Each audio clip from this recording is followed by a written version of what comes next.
Welcome to the Partis channel. Today, we explain Deuteronomy chapter 32 in a clear and simple way, step by step. Okay, let's dive into this. To really get what's happening here, we need to set the scene. We're catching up with Moses on the plains of Moab, and it's literally the very end of his monumental life. He's 120 years old. The Israelites are standing right on the edge of finally entering the Promised Land after 40 long years of wandering in the desert. But here's the catch. Moses knows he's not crossing that Jordan River with them. His time as their leader is up. So carrying all that heavy emotional weight of a departing leader, he delivers this final, deeply profound prophetic song to the whole assembly of Israel. And he meticulously crafted it to serve as a permanent witness for all the generations to come. We're going to go through the entire chapter systematically, breaking down all 52 verses into 6 simple chunks. We'll start with the context and the rock, look at God's care versus Israel's rebellion, cover the judgment and compassion, talk about the power of the law, look at the final fate of Moses, and wrap up with some practical life lessons and a quick recap. So, Section 1, Context and the Rock. Moses kicks off this magnificent address with a literal cosmic call to attention. He actually calls on the heavens above to listen and the earth below to hear the words of his mouth. He asks that his teaching fall like rain and his words descend like dew, like gentle showers on new grass. He's totally prepping their minds for a message of immense importance. Right out of the gate, Moses establishes the absolute foundation of his song. He introduces God with this incredibly powerful title, the Rock, or in the original Hebrew, Sor. He says his works are perfect, all his ways are just, and he's a faithful God who does no wrong. This image of the Sor, this immovable, perfectly reliable rock, is the absolute anchor for the whole chapter. It perfectly sets up the flawless nature of the Creator right before diving into the profound flaws of the people. Section 2, God's care and Israel's rebellion. Now, what's really interesting about this slide is the stark contrast it sets up. Right after talking about the perfect creator, Moses pivots to the people in verses 5 and 6, and he calls them out. He calls them a warped, crooked generation whose blemishes are entirely their own doing. He basically asks them, is this how you repay the Lord, you foolish people? Isn't he your creator?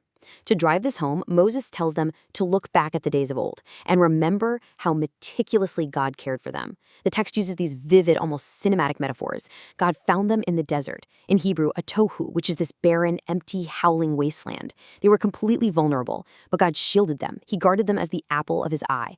It actually compares God to a massive eagle stirring up its nest, hovering over its young, and catching them on its wings. He miraculously nourished them with honey from solid rock, oil from flint, and the finest flocks. It was just complete, perfect, divine provision. But then we hit verse 15, and the whole tone tragically shifts. The text introduces Jeshurun, which is a poetic name for Israel meaning the upright one. But here, it's used with heavy irony. Moses says Jeshurun grew fat and kicked. Surrounded by all this unimaginable abundance, the people got heavy, sleek, and comfortable. And in that specific state of ultimate prosperity, they totally abandoned the God who made them. They rejected the rock. The crazy thing is, this tragic turning point didn't happen because they were suffering. It happened because they were successful. The blessings themselves became distractions. They got comfortable, and they just forgot their foundation. And this brilliantly illustrates the depth of the betrayal in verses 16 through 18. They didn't just casually forget God, they actively replaced him.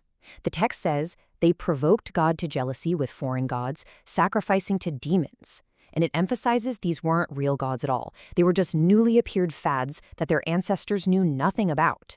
They literally forgot the God who gave them birth. It's an uncompromising juxtaposition. On one hand, you've got God's faithful, eagle-like care in a harsh desert. On the other hand, the second Israel gets comfortable, they rebel and embrace empty, newly invented idols. Section 3. Judgment and ultimate compassion. We see exactly how God reacts to this rebellion. Verses 19 through 27 details some extremely severe consequences.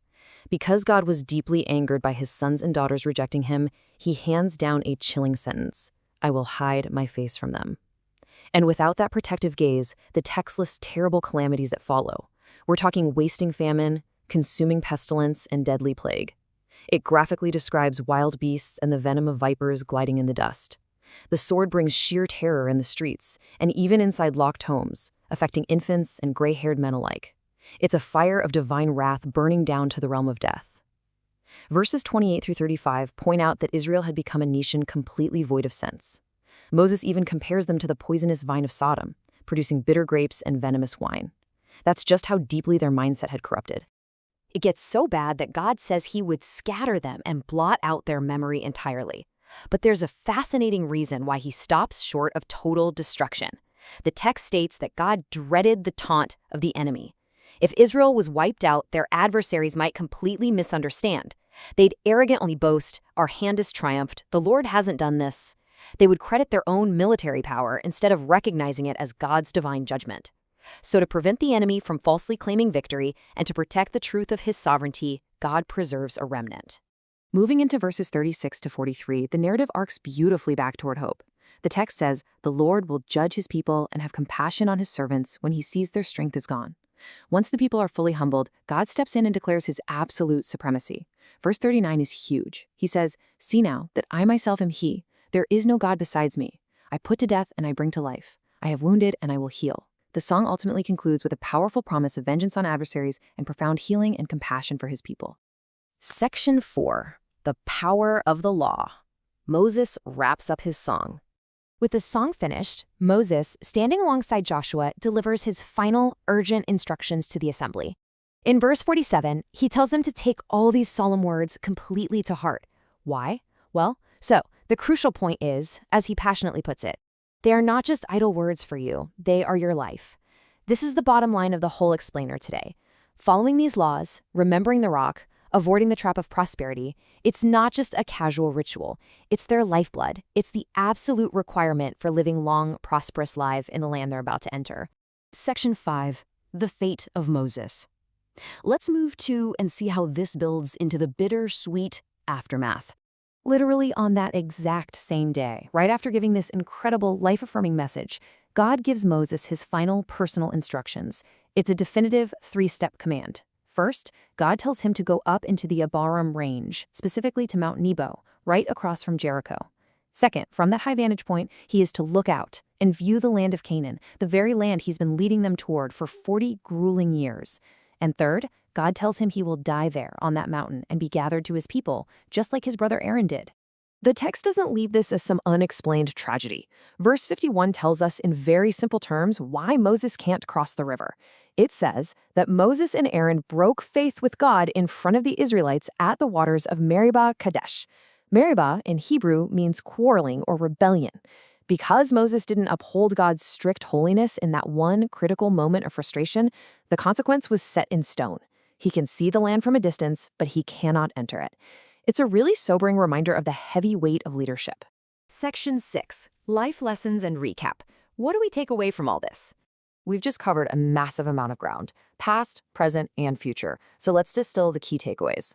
First off, always remember your foundation, the rock. When we stay grounded in that unchanging faithfulness, we're secure. Second, there's this massive warning about human nature.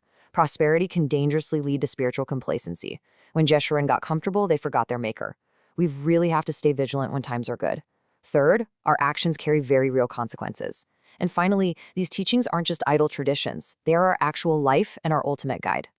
Just to do a quick recap of our step-by-step walkthrough, Moses starts by beautifully singing of God's perfect justice, calling him an unmovable rock. He vividly contrasts God's eagle-like care in the wilderness with Israel's future rebellion during their times of plenty.